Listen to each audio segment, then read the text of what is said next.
We have our three speakers, Jeannette, Michelle, and Peter. So we're going to start with Jeannette. Jeannette is the Deputy Director of the Stephen S. Fuller Institute of the Schar School of George Mason University. And so here's your microphone. Good evening, everyone. Thank you for having me. And in 8 minutes, I am going to try to talk about the major two factors that are trends that are driving some of the housing conversation that we're having tonight. And it's just two. There are more than that are relevant here, but these are the major top line factors. The first one is demographic, and it's actually national. And so I'm going to start at the national level and then drill down. This was the population distribution for the U.S. in 1970. This is what it looks like today. This is what we're talking about when we generalize about the aging population. This is a fundamentally different distribution than we've ever had in the past for the U.S. We have a lot of adults that are living much longer than ever and a very large cohort of baby boomers that are pushing the distribution more towards the older end than towards the younger end. Just as a reminder to layer on these generations, baby boomers are in that sort of gray-blue, the silent generations in red, and millennials, who are now between 20 and 38 years old, they are all adults, they are not little kids anymore, are this yellow sort of shaded area. Millennials are now the largest adult cohort, and there are more of them than there were ever of baby boomers, even at the peak. So there's a large number of baby boomers fundamentally changing the distribution.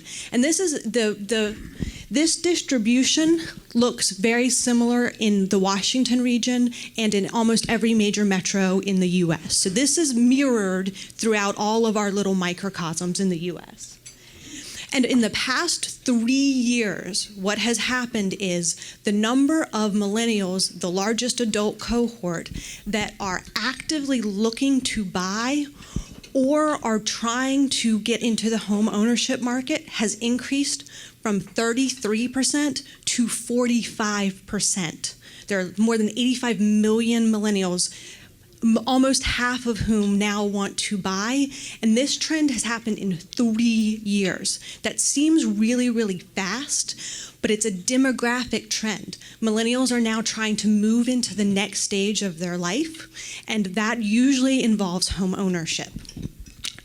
However, what this generation is facing is that the metros that have the most jobs are growing the fastest, and the most access to wealth and opportunity, these are the top major 15 metros of which the Washington region is one, are not adding housing units at the same rate as they used to.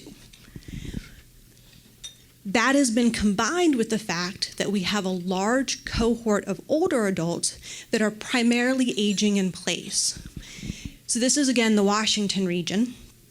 And a fifth of the single-family detached units in the Washington area are being occupied by an older household without children with 2 extra bedrooms or more.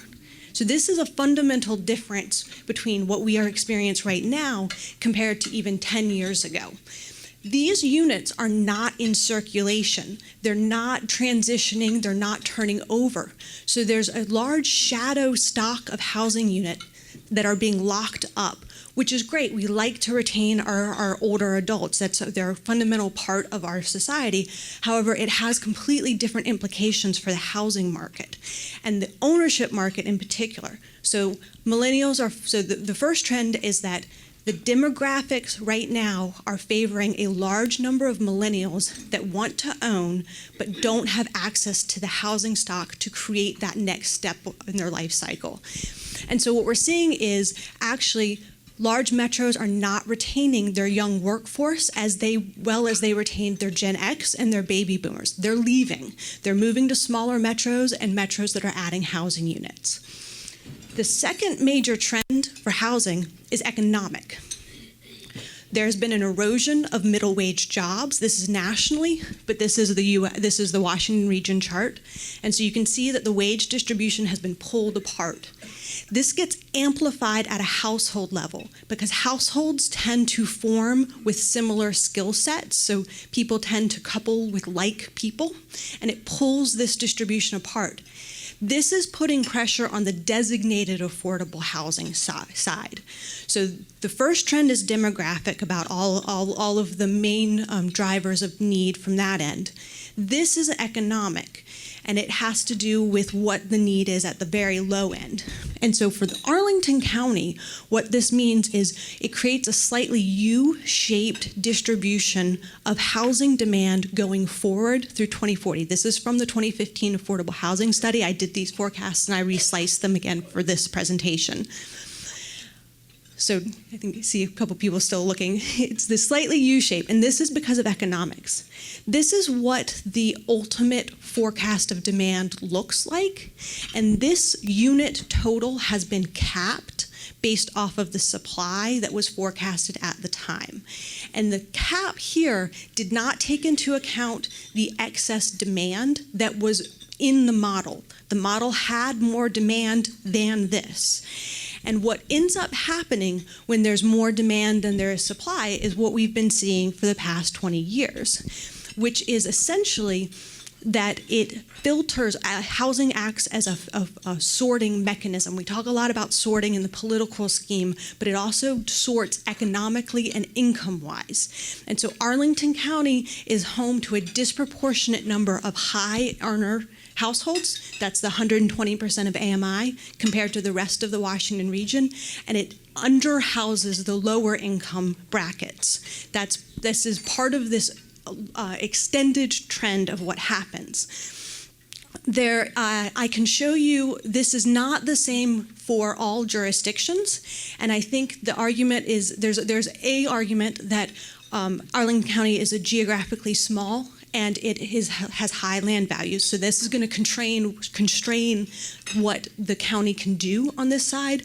However, Alexandria, the city of Alexandria, actually has more income diversity than Arlington County does. And I actually have finished early. So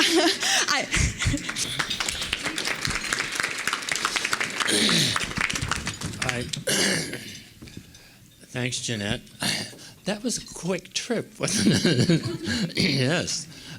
Michelle McDonough is next. McDonough Winters, excuse me.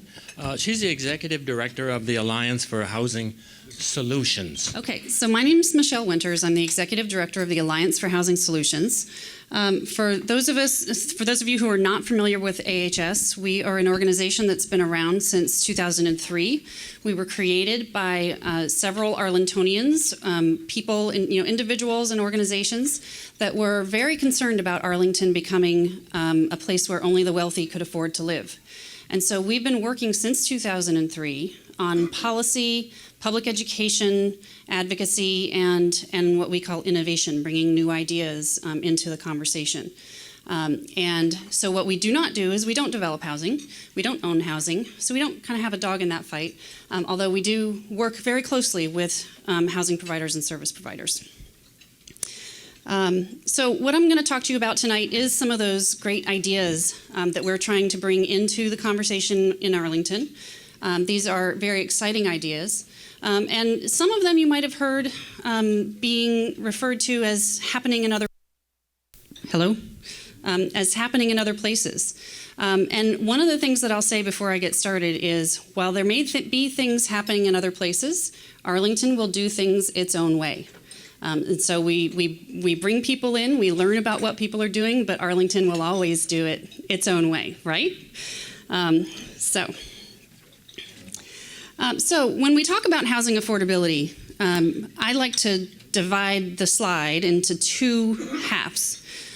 One half of what we're talking about is really the housing market, and that is the supply and demand balance. So we have to have enough supply in the housing market in order to have that general balance of price levels and provide the housing options that people need.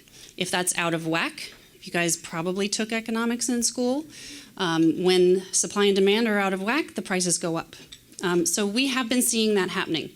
The region, the Washington metro area, has not been producing enough housing over the last, I don't know, Jeannette, decade, 2 decades, while, for at least the last decade. So we've dug ourselves into a bit of a hole. And this has become such a challenge that even the governments in the entire region have agreed that this is a problem. So in September, the Washington Metropolitan Council of Governments voted. They approved a resolution that says that the entire region has to add 320,000 more housing units in the next 10 years. And that's 75,000 more units than what has already been planned. So if you hear a lot of discussion around how are we going to meet the supply that we need to meet, that's one of the things that's driving to that, is that we have a consensus across the region that we need to do more to make up for what we have not been doing over the past few decades. So now if we solve our supply and demand problem, if we solve supply, are we going to solve our affordability problem? Absolutely not. I'm not saying that, and most people don't say that. You still always have the need for committed affordable units that are subsidized to the level of people who are earning low AMIs, so below the area median income. In Arlington and many other places around the country, we focus that subsidy and those resources at people at 60% of area median income and below. And even lower than that, should be getting more resources the lower you go on that income threshold. And so that's where I say the other half of the slide. In addition to getting our market balance right, we need to get the dollars into the equation in order to make sure that there are enough units for those people at those lowest incomes. So how do we do that? How are we going to, across the region, increase our housing supply? Well, tonight's conversation is around density, so I'll show you some examples of density. We're Arlington. We know density, right? We have the Rousselot and Ballston corridor. That's what people think of when you think of density. But the reality is there is no one-size-fits-all. There is a variety of different types and ways that you can do density. We have density in the metro corridor. We have moderate density along other corridors. This is Hunters Park up on Lee Highway.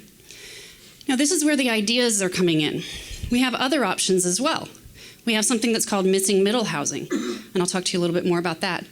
And then at the lowest scale of that density, if we need to add some housing units, we can do things like what we already allow, which is accessory dwellings. And we can have conversations around things like home sharing, the Golden Girls approach to housing. So to give you an example of one of these moderate densities and the type of impact that it can have on a community, this is an example of a project that is currently under construction down on 4 Mile Run. AHC Inc. is the developer. This is the typical type of development that we see at this scale and around Arlington when we're building multifamily housing. And what's typical about it is that it's happening on a parking lot. So as you can see, this was 137 units and a surface parking lot, and now it's under construction. It will be 256 units, so we're adding units. There's a 2,000 square foot reduction in impervious surface, so there's less runoff on the land. There's also going to be the largest solar array in Northern Virginia, and it's shooting towards Earthcraft Platinum certified, I heard today. So this is a very sustainable approach to building and density in Arlington.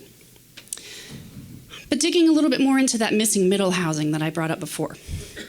So missing middle housing, when you hear this term, some people mean different things. What we mean is the type of housing that falls in between a single-family home and a mid-rise apartment. So if you think of single-family homes as typical Arlington single-family home neighborhoods, and you think of mid-rise apartments as the RB corridor, the reality is that there normally should be a range of densities in between.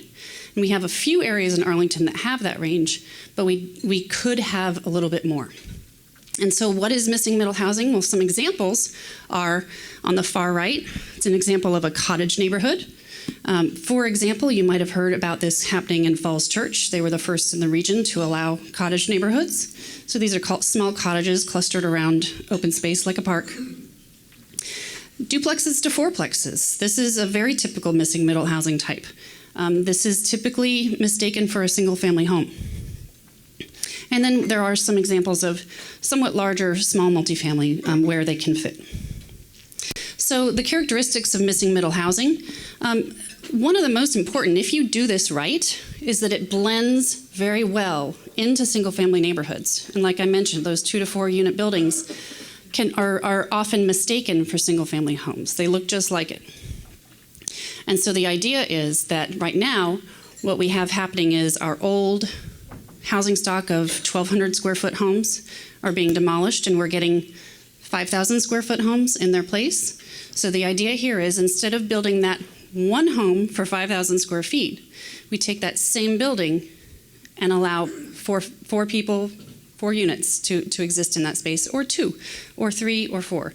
So the idea is there that each of those units would be more affordable than that one large 5,000 square foot home. And it provides options to people that they didn't have before. So options for smaller families and empty nesters in areas of the county that they don't have access to right now. If they wanted to move. People are stuck in their single-family homes. If we had this type of housing in more areas around the county, there could be more places for them to live. So I just want to end on the note of equity. Last night, the county had a great session, a Housing Arlington session that you can see on Facebook on housing and equity. And one of the things that is really important to remember when we're talking about these types of housing options is that a community is only as diverse as its housing stock. And we don't think that that diversity should be relegated to any one corner of a community, and that the entire community should be able to benefit from diversity of housing stock and options. And that, in fact, that is one of the things that we have to do if we want to live up to the county's mission statement of being a diverse and inclusive community. Thank you.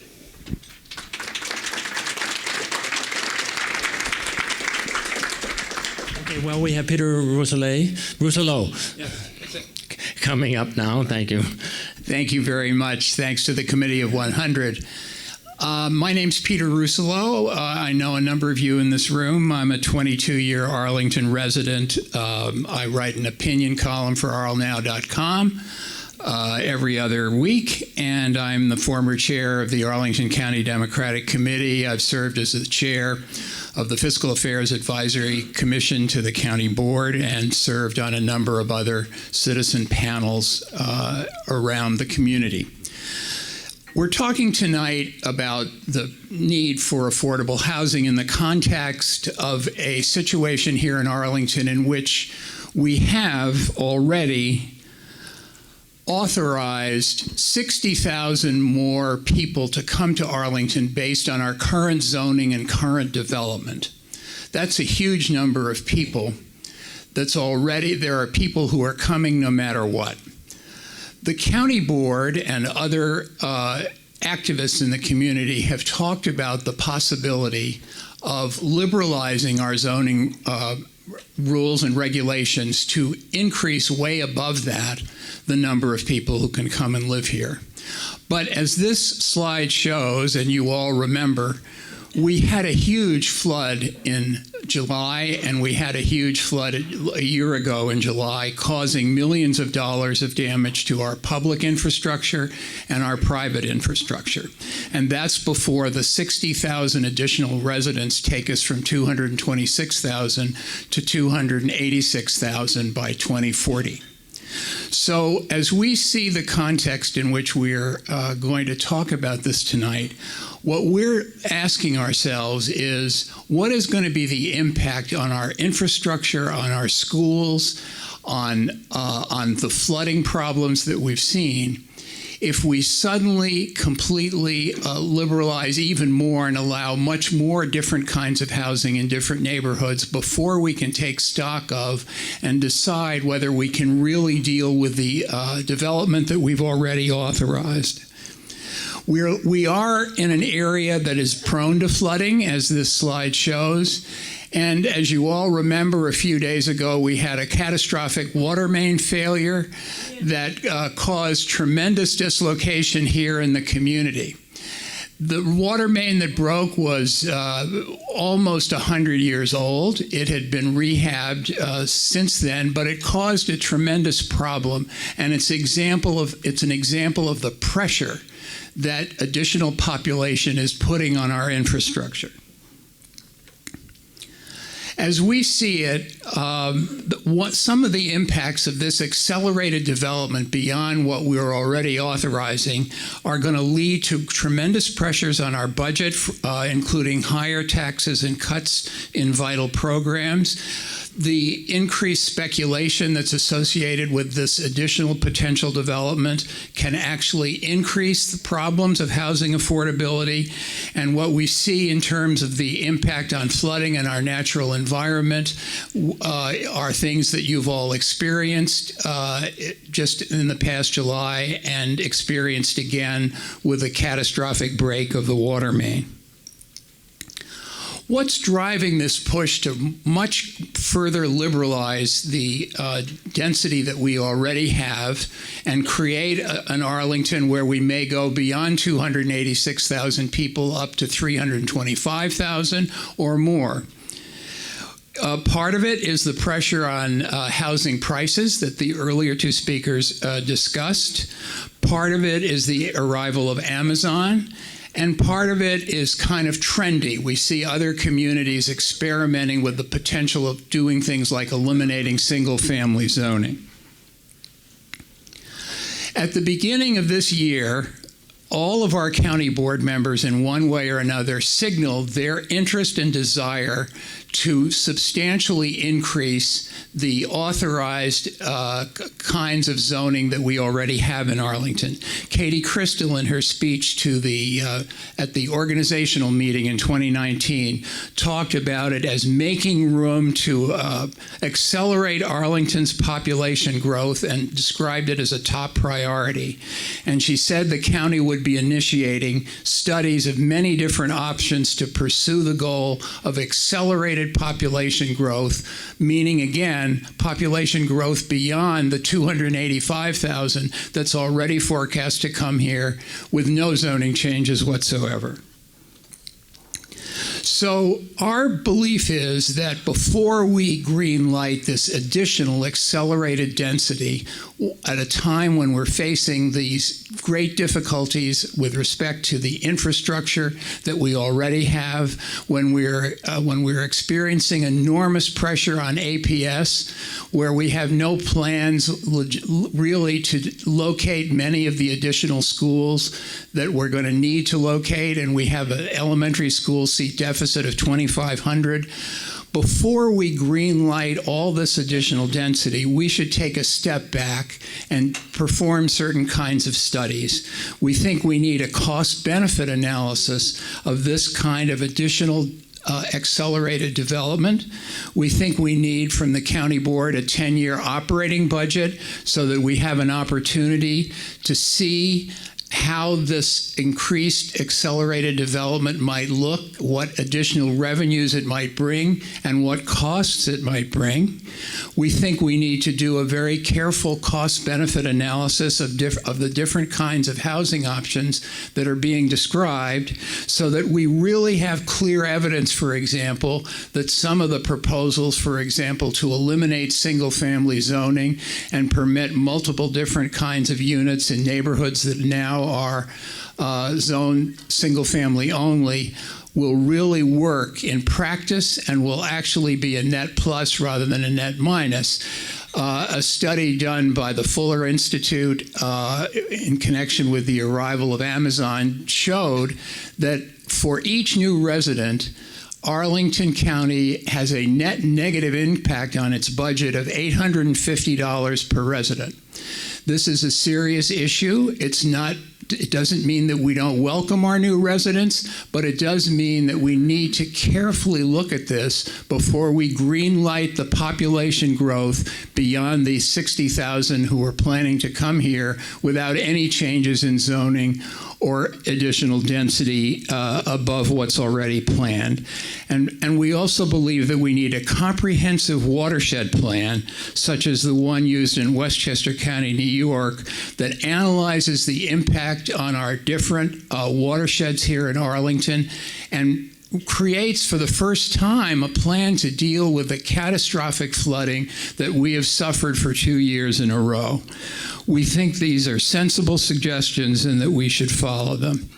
So to summarize these again, we need the fiscal impact tool, a 10-year operating budget, a new stormwater master plan, and we should concentrate our efforts to provide housing to people who can't afford it not by increasing large numbers of new units, but by putting the cash in the hands of the people we want to help live here in Arlington and stress it and use it in existing housing. What can you do if you're interested? On your chairs, we've left at everybody's table a document called Arlington, We Have a Problem. This is something prepared by a group that I'm associated with called Arlingtonians for Our Sustainable Future. If you'd like to learn more about what we've been talking about tonight after the program is over, here are some examples of things you can do. Write the county board, schedule a presentation at a local civic association, write us for follow-up information, and you can sign up on our listserv at arlforourssustainablefuture@gmail.com. Thank you very much.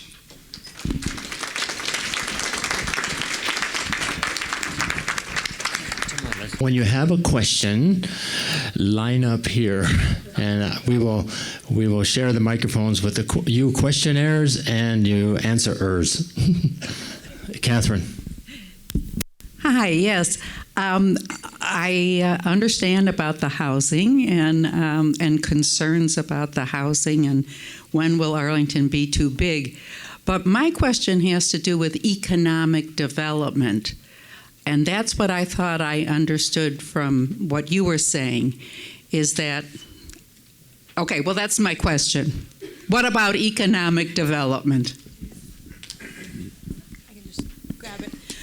So one of the implications for an aging population is that the labor force participation rates, the number of people that are involved in the employment market, is decreasing just for natural reasons.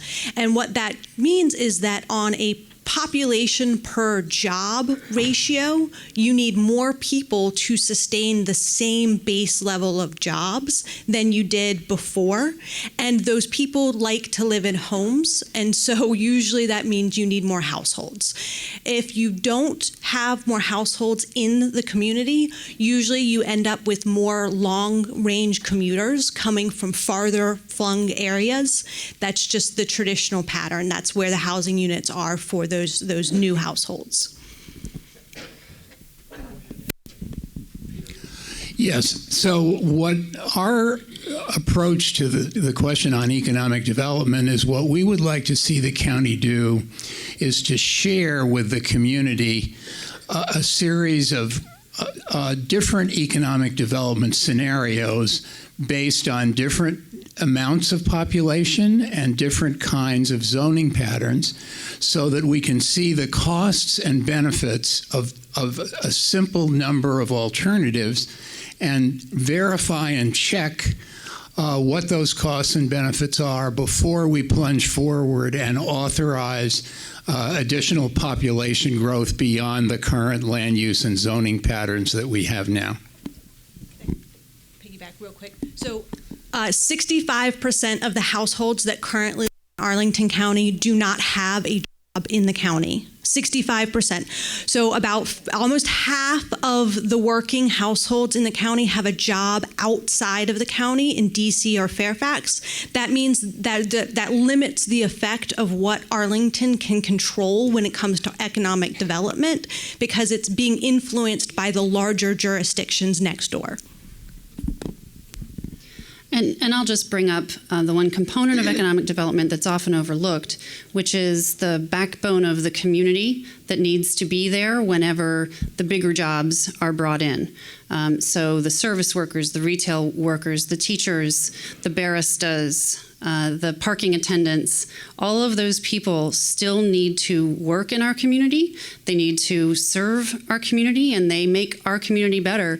But as our housing situation gets worse and worse, they are having to commute here very long distances, which is causing it's making their quality of lives their quality of life lower, raising their costs, raising their transportation costs. Increasing the carbon footprint, because those commutes are some of the worst impact on the environment that we could have. They're clogging roads because they are having to drive here for the most part in order to be at those jobs. So I think that it's really important to talk about all ends of the economic spectrum when we're talking economic development. Sir. Thank you, Daniel Weir. I heard on WAMU on the way up here that the water main pipe that broke was built in 1944.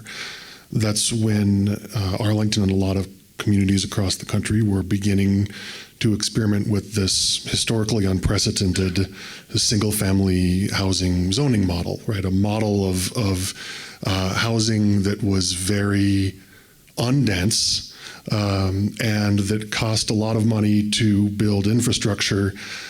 And now, about 75 years later, we're getting the bill for rebuilding that infrastructure as that infrastructure starts to age out. Peter, you were talking about this in your presentation.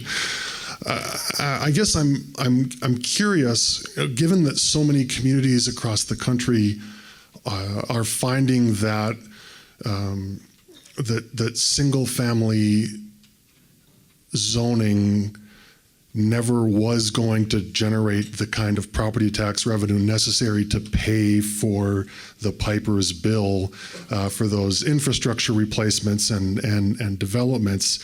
How do we afford the kind of infrastructure maintenance and replacement and rehabilitation that you're pointing out without increasing the property tax base, the tax base, the economic base that you get by adding density and by reducing the per capita costs of that infrastructure by having more people who live, per 100 meters of sewer pipe? How do we continue paying for it without adding a little bit more people to share that cost burden?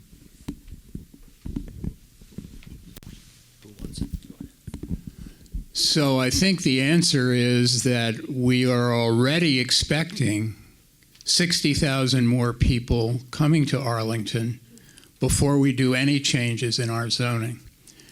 And we say, in answer to Daniel's question, where's the 10-year plan that explains how we're going to finance and pay for the infrastructure that's breaking? Let's see that. Let's see what that looks like as those 60,000 additional people come here before we greenlight another 20, 30, 40,000 more people on top of that. It's absolutely true that the bills are coming due for the breaking water mains, the overcrowded schools, and fire station services.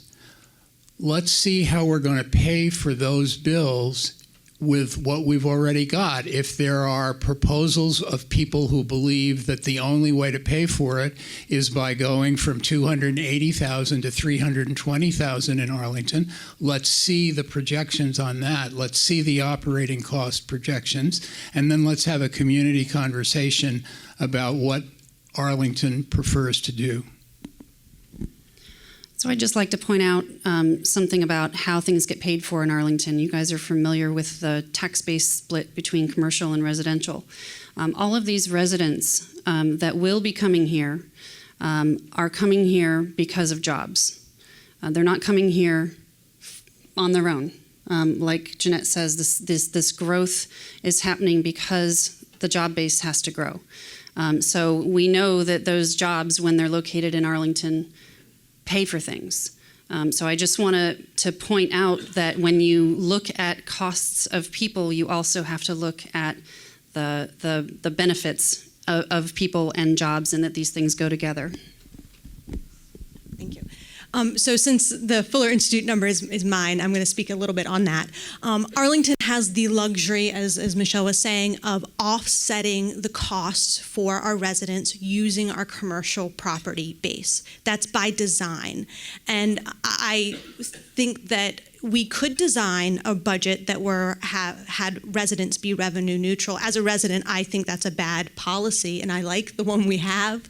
But what that means is that when we do the analyses that look at fiscal costs, the residents are almost always negative, but that's intentional.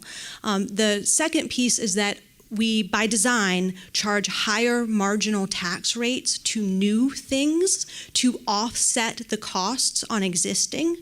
And if you don't have more of the new things, then that pushes the costs onto existing. And again, these are policy decisions that are by design. And we can change them if we think that they're bad, but this is the lay of the land that rolls into the analyses that end up with the net numbers.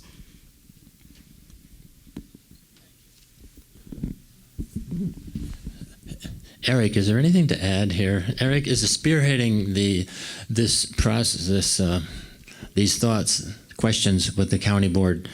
Biting my tongue. Okay, I'll quote you on that. All right, thanks. Hi, thank you very much. My name's Ann Bodine. I live near Clarendon and moved in about 20 years ago. I don't know if anybody remembers the old Dan Kane trophies. It was mostly used car lots around 10th Street. So in that time, there's been a lot of, I won't say super high-rise, but higher-rise condos and buildings like that. And what is the effect that that's had? Is that not providing some part of the missing middle? And aren't there other places in the county that you could put those in, like along Lee Highway, for example?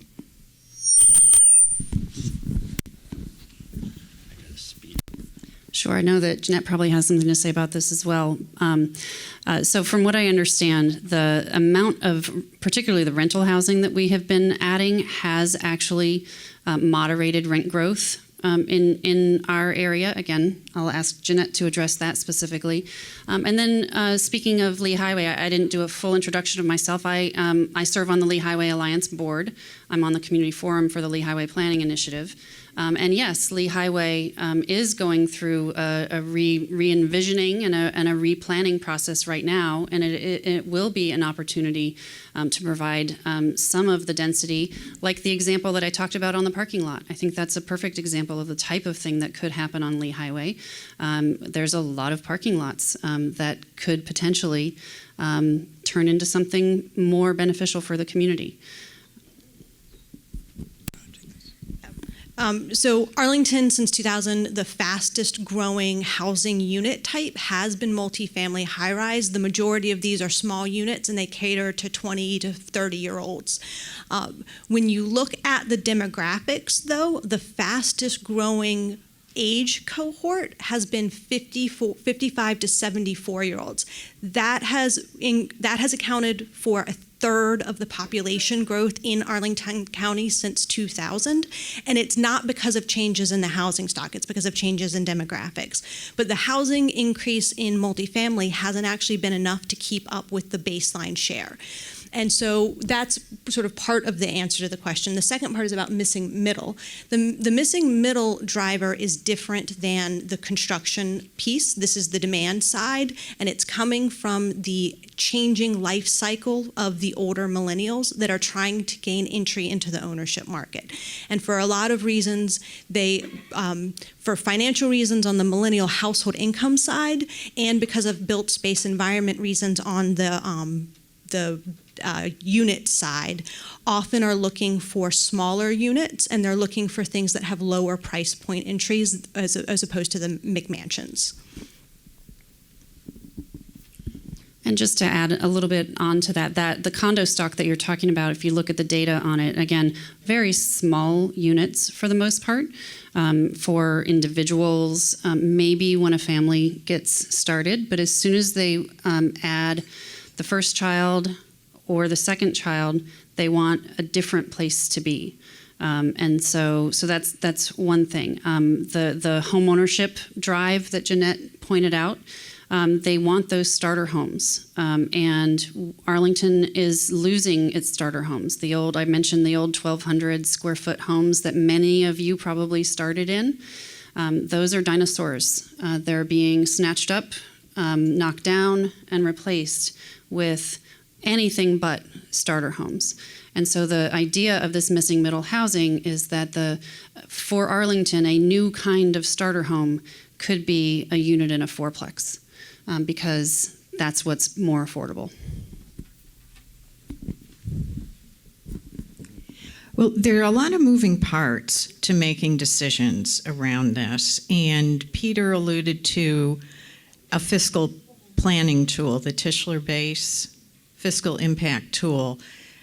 I don't believe Arlington's using it to weigh all these different approaches and develop a common sense budgetary approach that balances the need to upgrade infrastructure and to subsidize affordable housing. Can you talk about the process that the county is using and how it could be improved to make better quality decisions about all the different moving pieces here? And I might just point out one kind of ironic thing that occurs to me is that if you want to raise money to improve our infrastructure, one great way to do it would be to promote McMansions, which don't increase density, but they certainly do increase property tax revenue. I mean, that's a ridiculous idea, but it's just an example of how you can't really just look at one slice of this. You need to look at the housing, the county budget, affordability, lots of other things, and it just seems like it's happening piecemeal rather than with a comprehensive tool that looks at everything. And if you could, Peter and others could comment on the process that's going into making these decisions.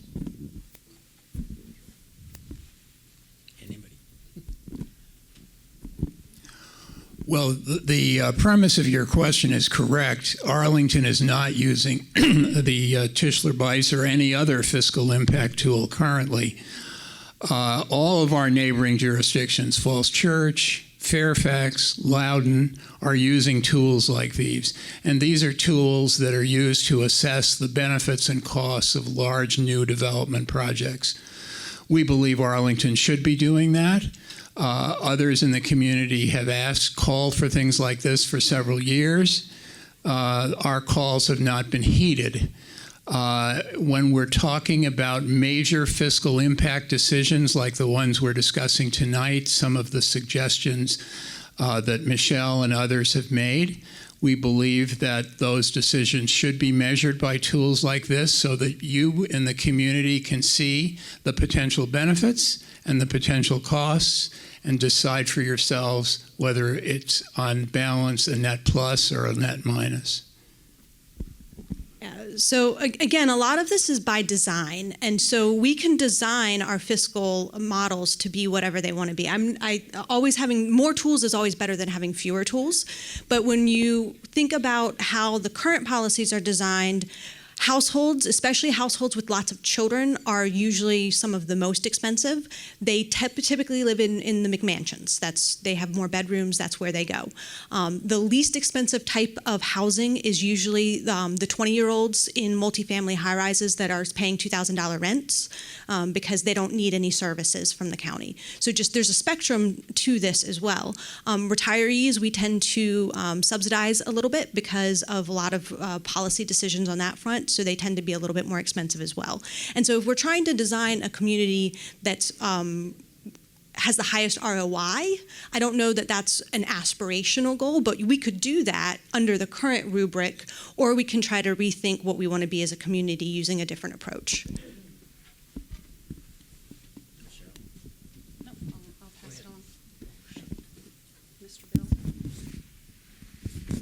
Hi, I'm Bill Braswell, and there's some county board members here, and I'm wondering, when I moved here, there were a little over 100,000 people, and now we're talking about a whole lot more people living here. And I've kind of made them... yeah, I am old. But I've kind of gotten to know some of the planners here in Arlington, And they're doggone doing a wonderful job, a really professional job. And the reason they're not here, they're not here tonight is because they go home to Loudoun County because they can't afford to live here. And I see 3 county board members, and I'm saying, you know, y'all seem like you're doing a pretty good job of planning. And so what I'm thinking is, kind of what I hear from you, Peter, is that thing we hear nationally of build that wall, but I don't want a paper wall around Arlington. And so are we not doing a good job today, and do we really need to build that wall around Arlington?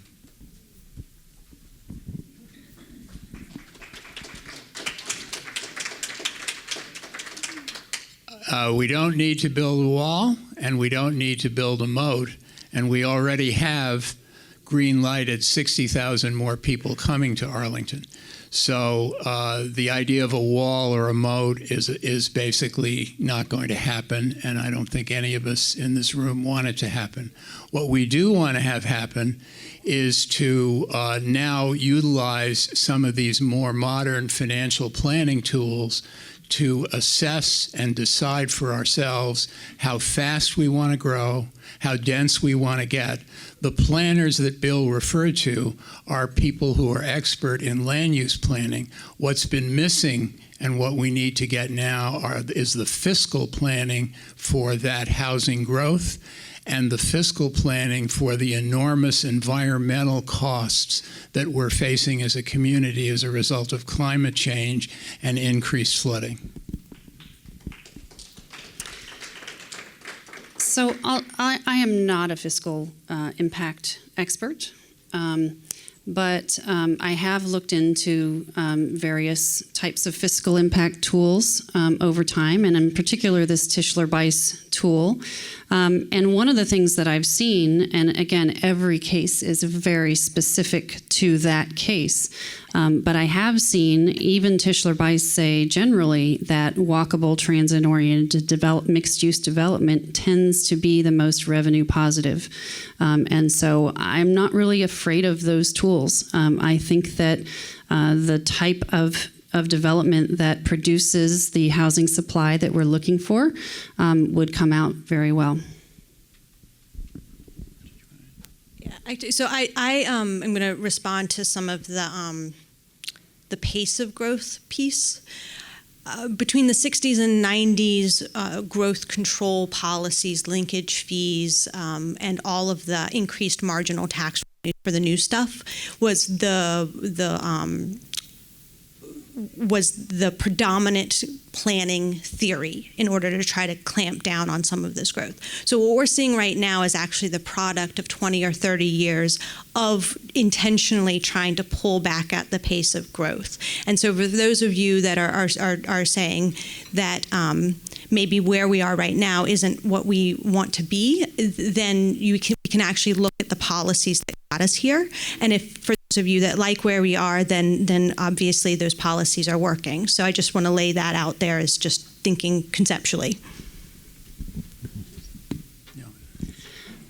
I just want to say that if it hasn't been made clear, a lot of the growth that needs to happen, one of the reasons that we are talking about this missing middle housing approach is because we want this growth to happen in a way that improves the community and that fits within our neighborhoods and blends and is what we are comfortable with across all different kinds of communities that we have. Like I said, there's no one-size-fits-all strategy. We can't take Roslyn or Ballston or Clarendon and put them all around the county. That's not what we're trying to do. We're trying to say that we're using this very refined approach to looking at what will fit where and what could be best in those places and what the community wants to be in those places. And that's what our planning process is going to do. Quick questions, quick answers. Chuck, here you go. My name is Carl Van Newkirk, and you talking about this missing middle, but what I didn't hear was what do you think has to happen in order to make missing middle become a reality?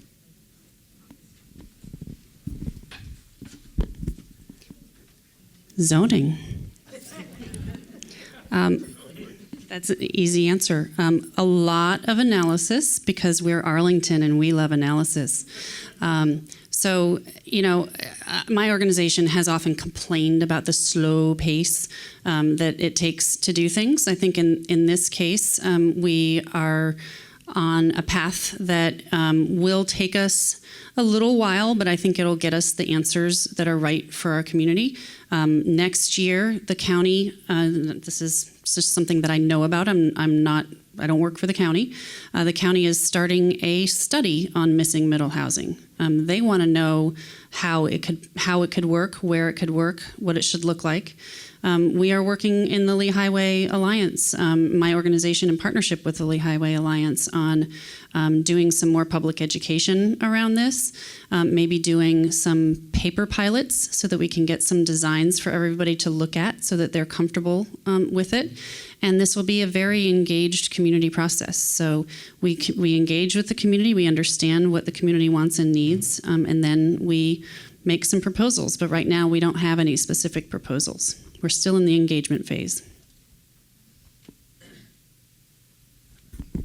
I'm going to have them both, our last two people here, because we're running out of time and the pumpkin shows up in a few minutes. So we'll have them both ask their questions. Hi, my name is Mara D'Amico. I'm a member of the Board of Directors for OAR in Arlington. And I'm wondering if you can speak a little bit more to the equity piece, Michelle, which you mentioned at the end of your presentation, and specifically racial equity in our community and how some of the affordability issues affect the racial and ethnic demographics in our community, and what some of the solutions that you've talked about can do to make sure that we remain a diverse and inclusive community.